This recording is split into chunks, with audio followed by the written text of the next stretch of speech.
And here we are. This entire beautiful facility is home to Coco's Animal Welfare.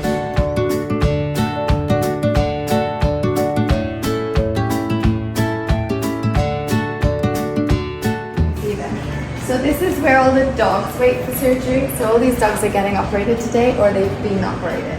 So this is the same room but for cats.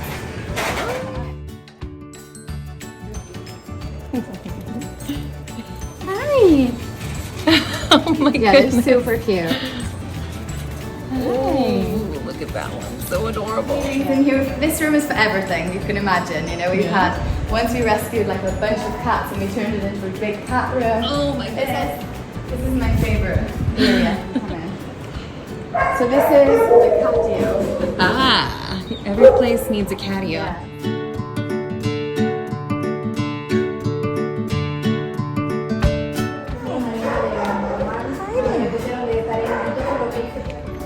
It might be free or low cost, but we don't cut like corners when it comes to protocols. So everything that we do is as if it was done in a private clinic and play a car, charging all the money in the world. We have sterile. Everything is sterilized. These are our autoclaves. We use absorbable sutures. All the animals get pain medication, antibiotics. With free or low cost doesn't mean low quality. And that's something that is really important to us. Now we are here with Laura, who is the founder of Coco. So, since I have you here, can you tell us who's Coco, and basically the origin story of how Coco's came to be? Coco was my little kitten who unfortunately passed away a long time ago. She was run over and left on the street, and the security guards who found her were actually laughing at the fact that she'd been run over. So when I saw that the attitude that people had towards cats, like I mentioned earlier, they seemed to treat them like as if they were vermin. I really wanted to do something to change the way people felt about cats and to do something in memory of Coco. That's why Coco's Animal Welfare began all those years ago. So that was 14 years ago now. Yeah. We're celebrating the 14th year anniversary and 56,000 TNR sterilizations. Animals sterilized. Yeah, amazing.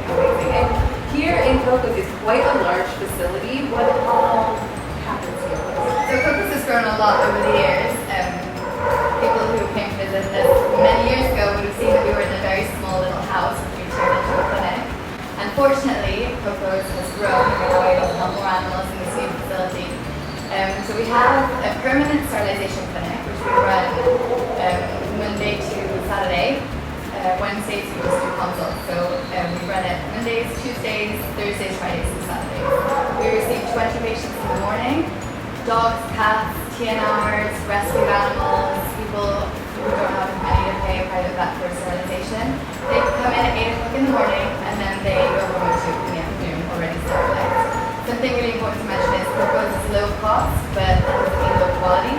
The quality of care the animals receive here is of the highest standards. All the animals get pain medication, antibiotics, we use absorbable sutures, everything is done as it should be done. So our main focus at Coco's is sterilization because they're focusing on sterilization. We're working on the solution to the problem of the overpopulation of cats and dogs here on the street.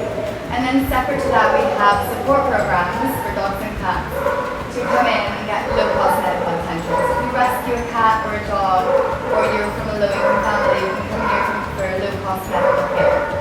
Separate to that, we have the Cat Cafe project, which is Ella's project, one of my favorite projects. The Cat Cafe project is an amazing solution to what used to happen in the big hotels, whole neighborhood. But basically, the idea of the Cat Cafe project is the hotel feeds the cats twice a day in designated areas, and they build these little palapa rooms, little houses for the little cats to have water and food at.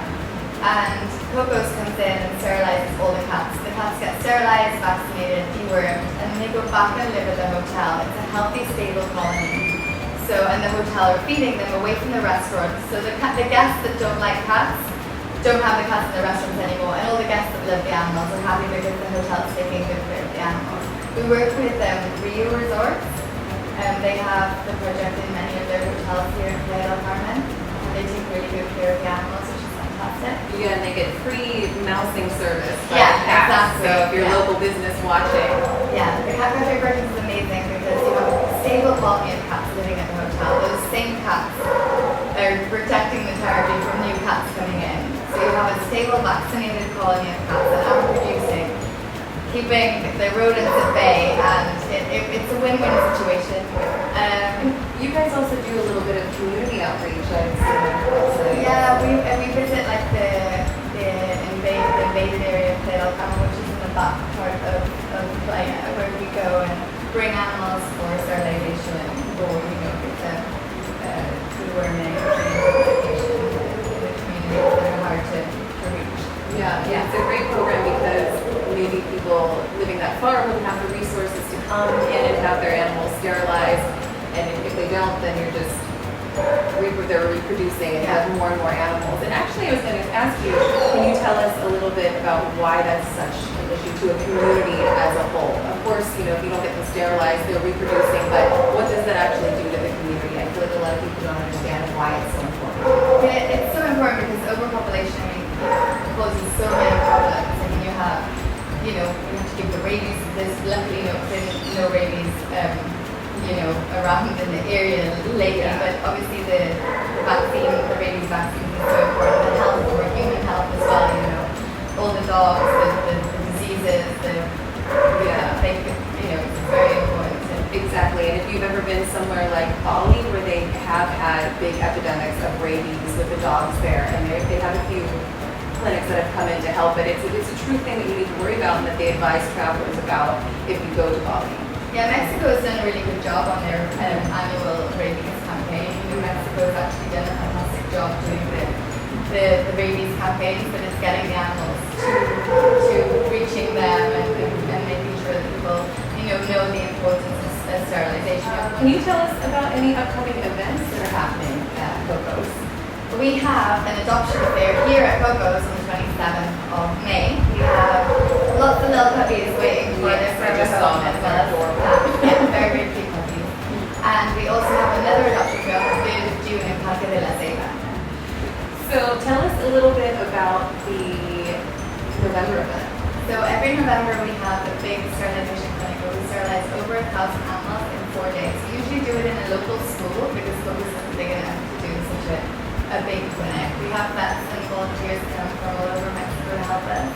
And basically it's a team of over 100 people total, including vets, volunteers, and everyone involved. And it's a really great opportunity for people to get involved. So there's all kinds of ways you can help, from reception, where you fill out paperwork for the animals coming in, to checking out the animals at the end of the day, helping in recovery where the animals wake up, prepping animals for surgery, or simply carrying animals backwards and forwards from area to area. So there's plenty of ways to get involved. If you want to sign up, get in touch with us because we always need a lot more help. And also during the year, day to day, we also need volunteers. So if you want to help at Coco, get in touch. We need volunteers in recovery, in prep, spending time with the animals, and we train you. We do the volunteer course. We show you everything you need to know to be able to be in these areas.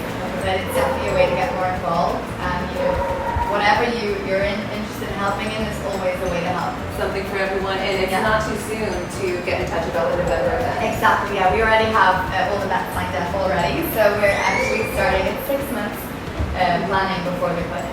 And there's one more at the end of this month, starting on the 27th. You guys There's have an adoption fair. Yeah, an adoption fair on the 27th of May here at Coco's.